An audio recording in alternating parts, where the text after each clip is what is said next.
तुम्ही हा लाईट फक्त डोळ्यात होतो किंवा बाउन्स कर नाही बस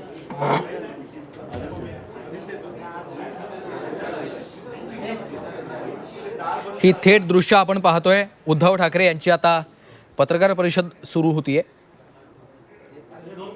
मातोश्रीवरून उद्धव ठाकरे आता माध्यमांशी संवाद साधतायत. ठीक आहे.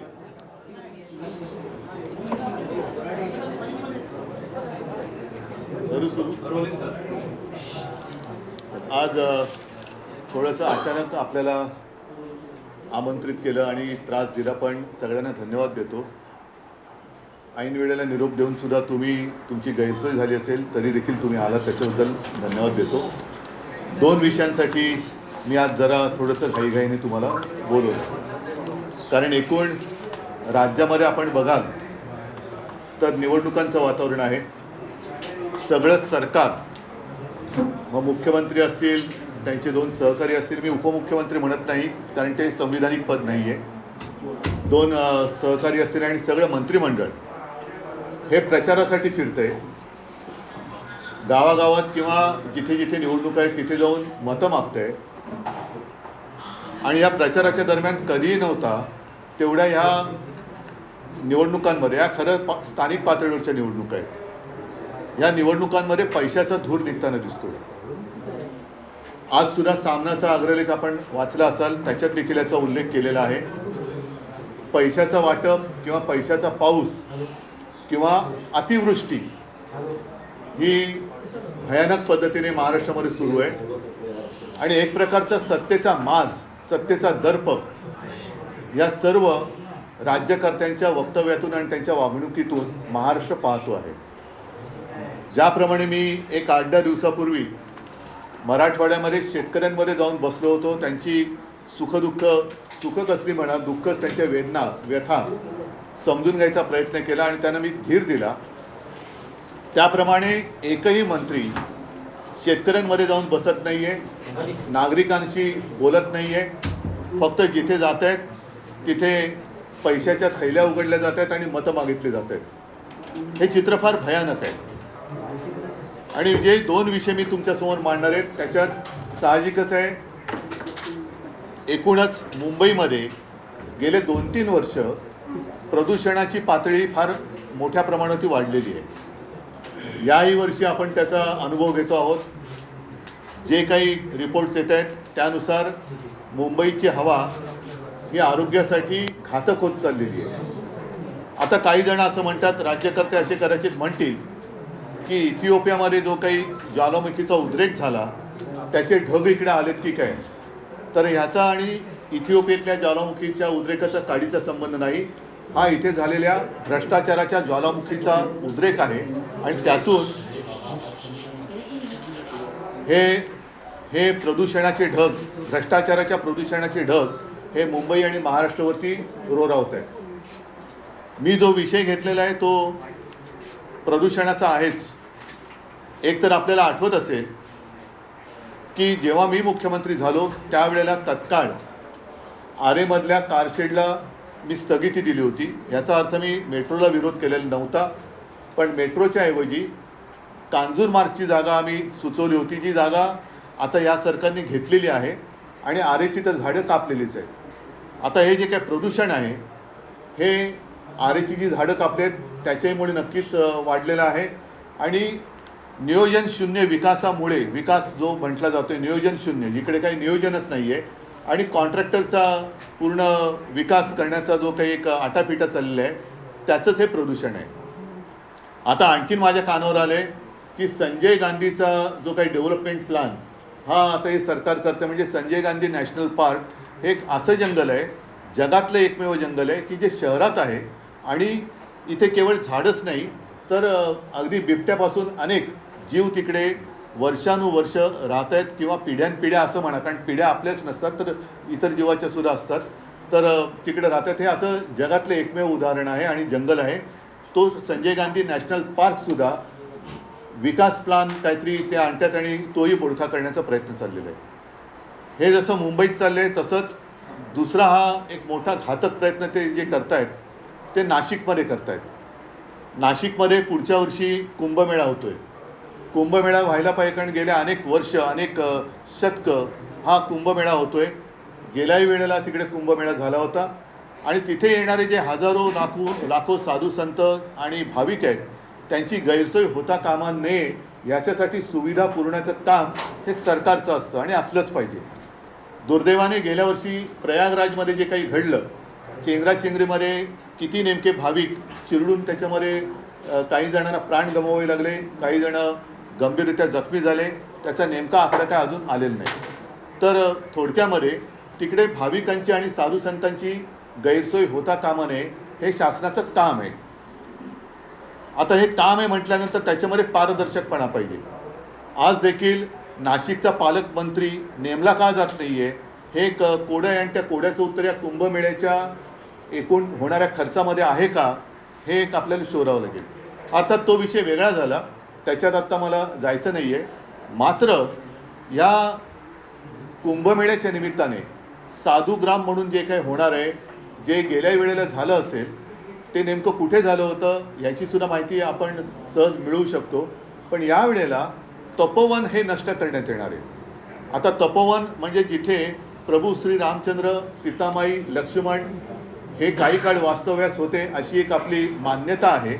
म्हणजे प्रभू रामचंद्राच्या पदस्पर्शाने पावन झालेल्या ज्या काही मोजक्या जागा आपल्या देशात ओळखल्या जातात त्याच्यापैकी तपोवन ही जागा आहे. खरं म्हटलं तर इकडे आत्तापर्यंत काहीतरी एक श्रद्धेचं ठिकाण निर्माण करण्यात यायला पाहिजे होतं, कारण तिथे जवळपास 60 प्रकारची वेगवेगळ्या प्रजातीची झाडं आहेत. त्यातली अनेक ही औषधी वनस्पती आहेत. ही झाडं सगळीच काही शेकडो किंवा हजारो वर्षांची नाही आहेत, तर झाडंसुद्धा रिजनरेट होत असतात. म्हणजे जुनी झाडं जाऊन त्यांच्यापासून नवीन झाडांची उत्पत्ती होत असते. अशी अनेक वर्ष हे निसर्गाचं चक्र तिथे चालू आहे. थोडक्यामध्ये या तपोवनाने आपल्याहीपेक्षा जास्त कुंभमेळे अनुभवलेले असतील, पाहिलेले असतील. आणि मुख्य म्हणजे या तपोवनामध्ये जे काही साधुग्राम म्हणून करण्यात येणार आहे त्या साधुग्राम करण्याला आमचा विरोध नाही आहे, पण तपोवनात करण्यात येणार आहे त्याला मात्र आक्षेप आमचा आहे. याचं कारण ही झाडं कापली जाणार आहेत. मग प्रभू रामचंद्राच्या परस्पर्शाने पुनीत झालेली ही भूमी तुम्ही तिकडे आत्ता साधुग्रामसाठी ही झाडं कापणार, तिकडे साधूंची व्यवस्था करणार, पण त्याच्यानंतर काय करणार हा महत्त्वाचा प्रश्न आहे. त्याच्यानंतर पुन्हा झाडं लावणार असाल तर मग गेल्या वेळेला जी जागा वापरली होती त्याच जागेमध्ये साधुग्राम का करत नाही आणि ही झाडं तोडणार आणि गिरीश महाजन म्हणालेत 1 झाड कापलं तर 10 झाडं लावणार. तर एवढी जागा जिथे असेल मग तिकडेच जर जागा रिकामी असेल तर तिथेच साधुग्राम का नाही करत. म्हणजे आहे ते मारून टाकायचं आणि मारल्यानंतर पुन्हा तिकडे नव्याने झाडं लावू अशी एक लोणकडी थाप मारायची. हा हिंदुत्वाच्या नावाखाली चाललेला भ्रष्टाचार आहे. याचं कारण असं की आत्ता कुंभमेळ्याचं जरी कारण देण्यात येत असलं तरी देखील माझ्या हातामध्ये एक अख्खे ते टेंडरची कॉपी चालेल, त्याचं पहिलं पान आहे की ज्याच्यात स्पष्ट लिहिलेलं आहे की तिथे नंतर कॉन्फरन्स हॉल, कन्व्हेन्शन हॉल वगैरे अशा काही गोष्टी केल्या जाणार आहेत. म्हणजे हे सुद्धा कॉन्ट्रॅक्टरसाठी ही झाडं कापली जात आहेत आणि त्याला कोणी आक्षेप घेऊ नये म्हणून कुंभमेळ्याचं कारण दिलं जातं आहे. याचा अर्थ असा की भाजपचं हिंदुत्व हे थोतांड आहे. काल परवाकडेच आपल्या माननीय पंतप्रधान यांनी अयोध्येच्या राम मंदिरावरती ती रामध्वजा वगैरे ती फडकावली. म्हणजे तिकडे जाऊन रामराम करायचं आणि नाशिकमध्ये मुँह में राम आणि बगल में अदानी असं यांचं काम आहे की काय. कारण काही म्हणी आपल्याला बदलल्या पाहिजेत. मुँह में रामावर बगल में छुरी असं जे काय म्हणत होतो, आता रामाच्या नावाने ही जागा अदानी हा एक शब्द झाला आहे कॉन्ट्रॅक्टरचं प्रतीक म्हणून. म्हणजे ही जागा उद्या कॉन्ट्रॅक्टरच्या घशात घालण्यासाठी आत्ता कुंभमेळ्याचं कारण पुढे करून तुम्ही तिथली झाडं कापताय किंवा नष्ट करताय हा सरळ तिथल्या जनतेचा आरोप आहे आणि त्याच्याशी मी सहमत आहे. तिथल्या जनतेचं कोणी ऐकत नाही आहे. मी सुरुवात करताना जे बोललो की मंत्री नुसते घराघरा फिरतायत, हे घरदार सोडून फिरतायत, घरोदारी फिरतायत, पण ज्यांचं ऐकायला पाहिजे म्हणजे हे ना धड शेतकऱ्यांचं ऐकत आहेत ना शहरातल्या नागरिकांचं ऐकत आहेत. वारे माप नुसता पैसा उधळला जातोय, हा पैसा येतो कुठून याचं उत्तर कोणाकडेच नाही आहे. ते दिसतंय सगळ्यांना. अगदी काल परवाकडेच त्यांच्या मित्रपक्षांमध्येच आता ही साठमारी सुरू झालेली आहे. एकमेकावरती धाडी टाकून उघड पैसे दाखवले जात आहेत तरीसुद्धा सगळे चिडीचूप आहेत. तर हे भाजपचं थोतांड आहे आणि म्हणून मुंह में राम आणि बगल में अदानी असं यांचं भाजपचं हे हिंदुत्व आहे. ज्या मुंह में राम आणि बगल में अदानी ह्या हिंदुत्वाला आम्ही तरी मान्यता देऊ शकत नाही. तर हे हाणून पाडलं गेलं पाहिजे. नाशिकच्या जनतेसोबत मी तर म्हणेन केवळ हा आता मी मुंबईत का विषय घेतो आहे, नाशिकमध्ये होत आहे, माझं काय जातं आहे, नाही मुंबईने भोगलं आहे, नाशिकची वेळ आता दुसरी आहे, असं सगळीकडे होत जाणार आहे. त्याच्यामुळे हा केवळ एका शहराचा विषय नसून हा संपूर्ण राज्याचा विषय आहे. तिथे सर्व निसर्गप्रेमीच नव्हे तर आपल्याला पुढे श्वास घ्यायला कसा त्रास होणार आहे याची जाणीव ज्यांना झाले त्यांनी सगळ्यांनी याला विरोध केला पाहिजे.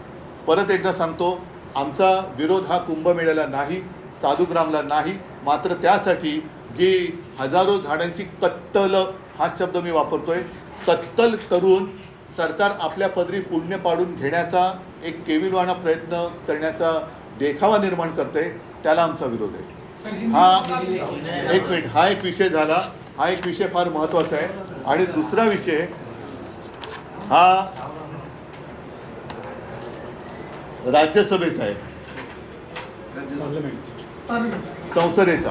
आता त्याच्यामध्ये एक नोटीस आलेली आहे की त्यांनी नोटीस नाही, त्यांनी काय अधिसूचना ना काय म्हणायचं त्याला, हां म्हणजे त्याला काय म्हणायचं अधिसूचना त्यांनी जारी केलेली आहे. आणि त्यानुसार यापुढे प्रोसिडिंग्समध्ये हाऊसमध्ये त्यांनी म्हटलेले की there should be no thank you, जय हिंद किंवा वंदे मातरम. म्हणजे हे तर अनाकलनीय आहे. आजपर्यंत आम्ही भाजपच्या जे काही सोबत होतो तो भाजप इस देश में रहना होगा तो वंदे मातरम कहना होगा असं ठणठवून सांगायचं.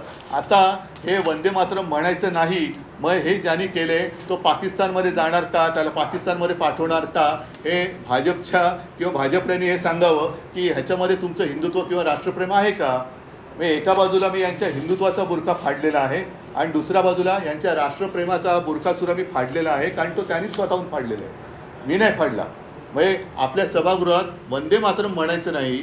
जे वंदे मातरम आपण राष्ट्रगीत त्याला 150 वर्ष झाली म्हणून आत्ता नुकतंच आमच्या मोदीजींनी मोठं भाषण वगैरे कुठेतरी दिलं, त्या वंदे मातरमला म्हणजे ही काय मॅकलेची अवलाद ही भाजपमध्ये कुठून आली. वंदे मातरमला विरोध करणारी मॅकलेची अवलाद ही मोदींना विचारलं पाहिजे की अवलाद तुमच्यामध्येच आहे की जी वंदे मातरमला विरोध करते. त्याच्यामुळे आमचे सर्व संसद जे खासदार आहेत ते आमच्या लोकसभेच्या आणि राज्यसभेत तर आमच्यात 2 आहेत, एक संजय राऊत आहेत आणि प्रियांका चतुर्वेदी आहेत. मी आता 2 खासदार माझ्याकडे सभागृहात ठणठणीतपणाने वंदे मातरम बोलायचं, बघूया कोण आपल्याला बाहेर काढतं. शिवसेनेचे खासदार हे लोकसभेच्या आणि राज्यसभेच्या सभागृहात वंदे मातरम बोलणारच. आणि भाजपमध्ये हिंमत असेल तर आमच्या सदस्यांना त्यांनी निलंबित करून दाखवायचं. पण हा खेळ खंडोबा चाललेला आहे. म्हणजे लोकांना भावनिक एक भ्रम संभ्रम निर्माण करायचा, मतं मिळवायची आणि मतं मिळवल्यानंतर सगळं मारून टाकायचं. हिंदुत्वाचं सुद्धा नाटक आता तुमचं उघडं पडलं आहे, राष्ट्रप्रेमाचं नाटक उघडं पडलेलं आहे. आणि ह्याची उत्तरं या निवडणुका बाजूला ठेवून भाजपच्या वरिष्ठ नेत्यांनी, इथल्या चेल्या चपाट्यांनी नव्हे, इथल्या चेल्या चपाट्यांना त्यांना मी खिचगंटीत धरत नाही, कारण त्यांच्या कारण त्यांचा अध्यक्ष जाऊन कोण ठरत नाही आहे. जगातला सर्वात मोठा पक्ष की ज्याला बरेच वर्ष झाली अध्यक्ष बदलताना नामुष्की आलेली आहे, तर भाजपने याचं उत्तर दिलं पाहिजे. दोन्हीचं प्रभू रामचंद्रांच्या परस्पर्शाने पुरीत झालेलं तपोवन तुम्ही कोणासाठी मारता आहात आणि आपल्या संसदेच्या सभागृहात वंदे मातरम का बोलायचं नाही याचं उत्तर आता भाजपने द्यावं. उद्धवजी, तपोवनाचा जो विषय आहे तिथे अत्यंत महत्त्वाचा विषय आहे. तिथे लोक पर्यावरणप्रेमी रस्त्यावरती उतरले, चिपको आंदोलन होत आहे, पण प्रक्रिया काय थांबलेली नाही. जे काही सुरू आहे तिथे काय म्हणजे पुढे केलं जाणार, आपल्यातर्फे काय केलं जाणार नाही. मला पहिल्याचं उत्तर पाहिजे. हे उत्तर मी एवढ्यासाठी बोलवलं की हे महाराष्ट्रातल्या कानाकोपऱ्यात कळू द्या की भाजपचा ढोंगीपणा काय आहे. नुसते पैसा फेको आणि मतं मिळवा, पैसा फेको तमाशा देखो, तसं पैसा फेकोवर वोट लेलो हे जे काय त्यांचं चाललेलं आहे हा तमाशा तर खूप झाला. हे पैसेसुद्धा जनतेच्या खिशातले आहेत, पण ज्या गुरबीमध्ये हे वागतायत आणि वागताना ते वागतायत, पण वरती हिंदुत्व आणि राष्ट्रप्रेमाचं जे काही ढोंग करतायत हे ढोंग किती काय त्याला वेगळी आहे ते ह्या 2 गोष्टीत मी दाखवलेलं आहे. मुंबई महानगरपालिकेमध्ये प्रदूषणासंदर्भात म्हटलात, न्यायालयानं प्रश्नचिन्ह उपस्थित केल्यानंतर मुंबई मी महानगरपालिका न्यायालयाबद्दल बोलण्यासारखं आता काय आहे का? न्यायालयाबद्दल बोलून काय उपयोग होतोय का? त्याच्यामुळे कृपा करून मला न्यायालयाबद्दल प्रश्न विचारू नका, बोलून काय उपयोग होत नाही.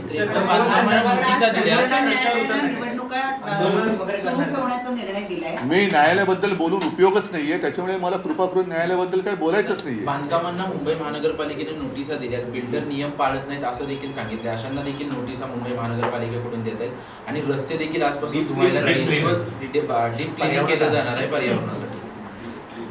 पहिलं त्यांचा भ्रष्टाचार स्वच्छ करा. हे वरवरची मध्ये त्या दिल्लीमध्ये दाखवलं होतं ना, ते फवारे मारत बसले होते. म्हणजे पाणी सुद्धा वेस्ट, पाण्याचा सुद्धा अपव्यय आहेतच त्याच्यात. आणि झाडं मारून तुम्ही प्रदूषण करता, म्हणजे हा नियोजन शून्य विकास जो आहे तो पहिला थांबवला पाहिजे. कारण आत्तापर्यंत आपल्याला जे सांगितलं होतं, मी विकासाच्या विरोधात नक्कीच नाही आहे, पण एक गोष्ट झाल्यानंतर एक गोष्ट सुधारेल. कुठे सुधारते? मेट्रोची बरीच कामं झालेली आहेत, तरी ट्रॅफिक कुठे कमी होतोय? ट्रॅफिक तसाच आहे.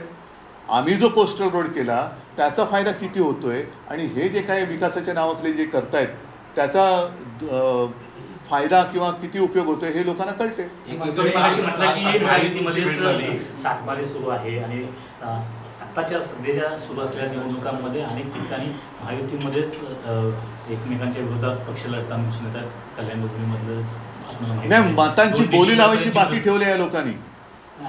तसंच झालंय की मतांचा तुम्ही लिलाव मांडल्यासारखं झालेलं आहे की हा एवढे पैसे देतो, हा एवढे पैसे देतो. ही कुठली लोकशाही आहे? मतांचा लिलाव आहे का हा? दुसरीकडे निलेश राणेंनी एक स्टिंग ऑपरेशन केलेलं. निलेश राणे यांनी एक स्टिंग ऑपरेशन केलेलं भाजप पदाधिकाऱ्याचं, त्याच्या घरामध्ये पैसे सापडलेले आहेत.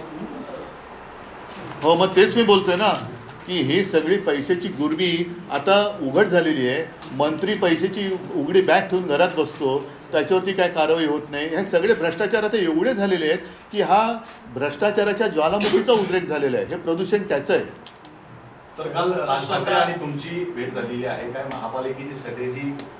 मी आज जो विषय बोलले तो महत्त्वाचा आहे, त्याच्यामुळे मला वाटते 2 विषय मी मांडले, त्याला आपल्या माध्यमातून जनतेपर्यंत आपण पोचवावं.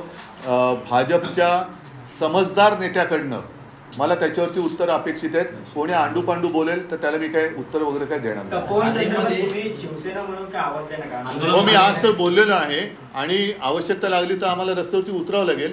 पण प्रत्येक वेळेला रस्त्यावरती उतरूनच जर का न्याय मिळणार असेल तर निवडणुका घेऊच नका, रस्त्यावरती उतरा आणि न्याय मिळवा असं एक तुमचं घोषवाक्य करा. सर, नेशनल ग्रीन ट्रिब्यूनल जैसी भी संस्था है, वहाँ पर भी आवाज उठा सकते हैं. अच्छा, आप इसको इस तपोवन के विषय नहीं, कुछ फायदा होने वाला है क्या? आज तक नहीं उठाया गया. आरे की जो बात मैंने की, कई मतलब कितनी बार हमने कोशिश की, लेकिन ये मानने के लिए तैयार नहीं. क्या चल रहा है? सिर्फ कॉन्ट्रैक्टर के लिए सब पेड़ भी काटो, सब काटो. अच्छा, तपोवन की जो मैंने बात की उसका टेंडर ही कल निकला है म्यूनसिपालिटी का. वहाँ कन्वेंशन हॉल और सारी चीज़ें बनाने वाले हैं. इसका मतलब यही है कि एक जो कहावत है, मुंह में राम और बगल में छुरी, उसको थोड़ा बदली करना होगा. मुंह में राम और बगल में अदानी.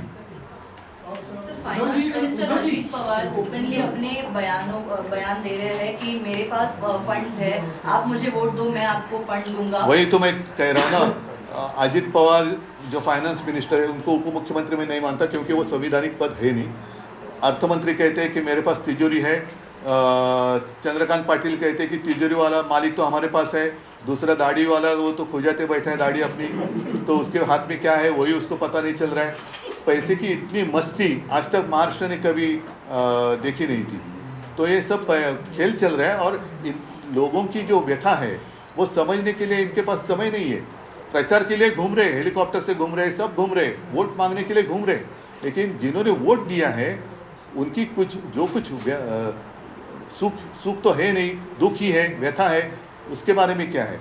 मैं खुद जाकर आया, ये क्यों नहीं जा रहे? जैसे मैं जाकर किसानों में बैठा, इनमें से किसी की हिम्मत क्यों नहीं होती जाकर वहाँ बैठने की? महायुतीचे सर्व नेते प्रचारात असताना महाविकास आघाडीतले सर, महायुति चीजें सामने आ रही है. भारतीय जनता पार्टी और शिवसेना के एकनाथ शिंदे के गुट के नेता एक दूसरे के कुछ स्कैम्स एक्सपोज कर रहे हैं. संतोष बांगर ने 50 करोड़ लिए, उसके साथ नीलेश. क्या कार्रवाई कौन करेगा? कौन है? आरोप भी वही करते हैं और खुद ही क्या जजमेंट भी वही देते हैं. फिर कोर्ट का काम क्या है? तो बीजेपी के एक प्रदेश तरफ मुखिया कह रहे हैं नीतीश कि 2 दिसंबर तक हमें युति कायम रखनी है, उसके बाद हम जवाब देंगे। क्या आपको मतलब लगता है? Use and throw. अभी वो थ्रो करेंगे तो कितने दूर तक जाएगा पता नहीं। उपयोगिता खत्म हो गई है, एकनाथ शिंदे की और अजित पवार की उपयोगिता खत्म हो गई है बीजेपी के लिए। अभी वो मैं तो अनुभव नहीं ले रहा हूँ, जिनके पास है उनको पूछो। लेकिन वो बातें बाद में। लेकिन आज जो मैंने 2 मुद्दे उठाए, एक तो बीजेपी का झूठा हिंदुत्व और झूठी देशभक्ति। जैसे मैंने कहा तपोवन की बात तो मैंने कही, लेकिन जो पार्लियामेंट की अधिसूचना आई है कि अब संसद भवन में वंदे मातरम नहीं कह सकते, ये कौन सी बात है? किसका दिमाग है इसके पीछे? और एक समय तो ऐसा था कि ये बीजेपी वाले तो चिल्ला कर कहते थे कि इस देश में रहना होगा तो वंदे मातरम कहना होगा। तो मेरे सांसद तो वहाँ जाकर वंदे मातरम कहेंगे। अगर बीजेपी में हिम्मत है तो मेरे सांसदों को बाहर निकल कर दिखाइए, और अगर नहीं तो ये चीज़ जिसने की है वो कौन है, उसको निकालो बाहर, भेज दो।